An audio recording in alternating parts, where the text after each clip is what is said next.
Hey folks, it's Greg and Janet, and today we are at 1700 West Banny Avenue in Las Vegas, Nevada. We are in front of the La Palazza home, also known as the Hell House.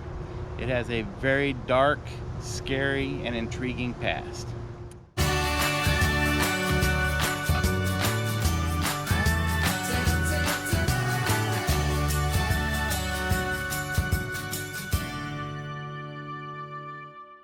Okay, this is the La Palazza home, also known as the Hell House. The home was 4,815 square feet. It had 4 bedrooms and 3 baths. And it had a very dark past and some hidden rooms. Folks, this was a mob house. This was a house that supposedly a mafia member lived in. It must have been a bigwig, obviously, being a huge home. It is said to have had a hidden office in the attic. And previous homeowners have stated that in the master bedroom there was 2 swan-shaped towel holders. One of them appeared to be loose. When they went over to try to tighten it, they turned the towel holder and a steel hidden door opened up, exposing 2 rooms inside. One room had a water heater inside of it. The other room was a white tiled room with a sink, an old sink inside of it, like a slop type of sink. And they decided to when they decided to renovate those rooms, when they removed the sink, they noticed a strong smell of ammonia or bleach and what appeared to be caked blood behind the sink. There's an apparition that's said to appear here inside of the office in the attic. It is said to be that of an older woman with large sunglasses, appearing to look somewhat like Jackie Onassis. One of the previous owners of the home said that she was actually attacked by that spirit.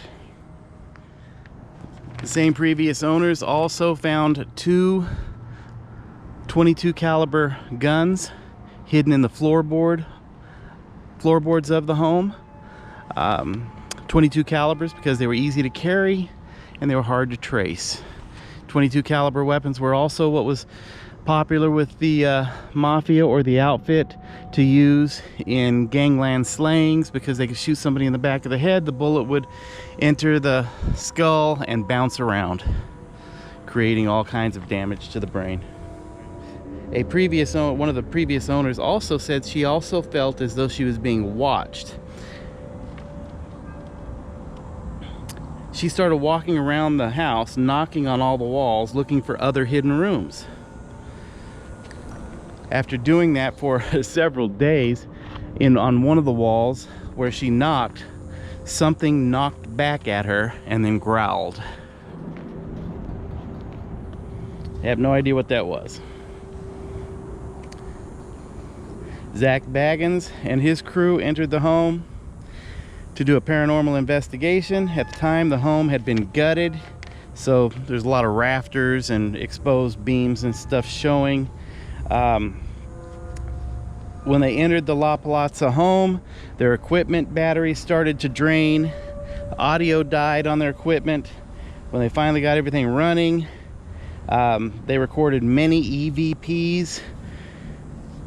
One appeared to say attic. Zach demanded the spirits appear before him. Then his camera stopped working. Then his EMF meter, his electromagnetic field meter, started registering an EMF. He demanded the spirit appear again. His partner Nick asked him to stop, said that his face had changed as if it was being possessed. Zach said he felt a connection. They recorded an orb that said in a female voice, "This way." Zach and his crew brought in a girl to play Heather, who was the current resident of the home at the time. As she stood alone in the dark, they heard a voice say, "Kill her." It was recorded on a voice recorder, and they heard a menacing snarl and a loud bang.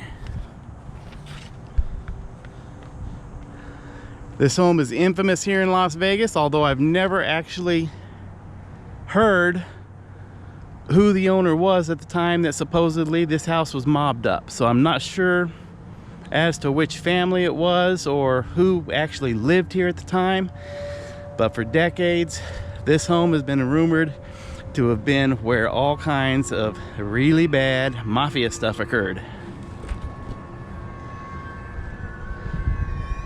It is a beautiful home though, nice property, and it doesn't look that big from the front. I mean, it's obviously a good sized home, but it doesn't look like it's 5,000 square feet. But when you come back over here to this section of the home, you can see it's a little bit deceiving because the home goes way back, and there's another entire portion of the house back here and the garages. Beautiful home though.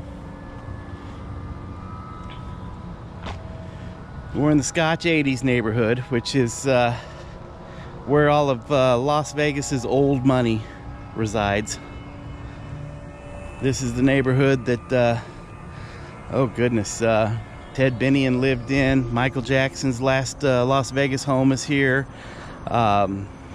Jerry Lewis's house is in this area. Oscar Goodman lives in this area.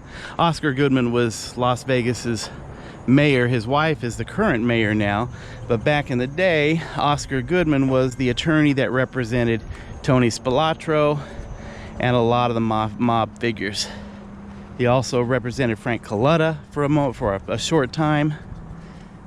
And Oscar Goodman was also the main person that got the mob museum started here in Las Vegas. And he owns a restaurant now in downtown Las Vegas. Is it called the Speakeasy or something like that?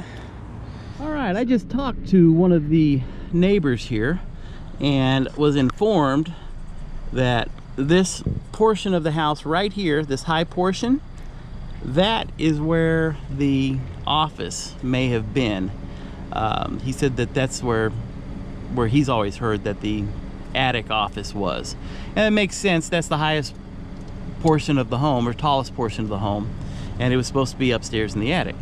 Also, he informed me that the rooms, the hidden rooms in the house, were also used to stash hordes of marijuana. That at the time the outfit that was here may have been moving marijuana. Now, is that true? I don't know. That's what the neighbor told me, so I found it interesting.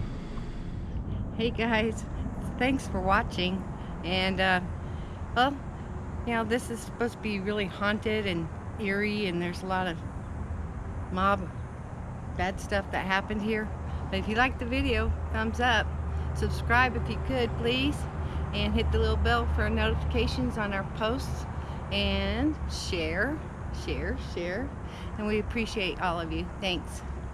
You guys take it easy. We'll see you again real soon.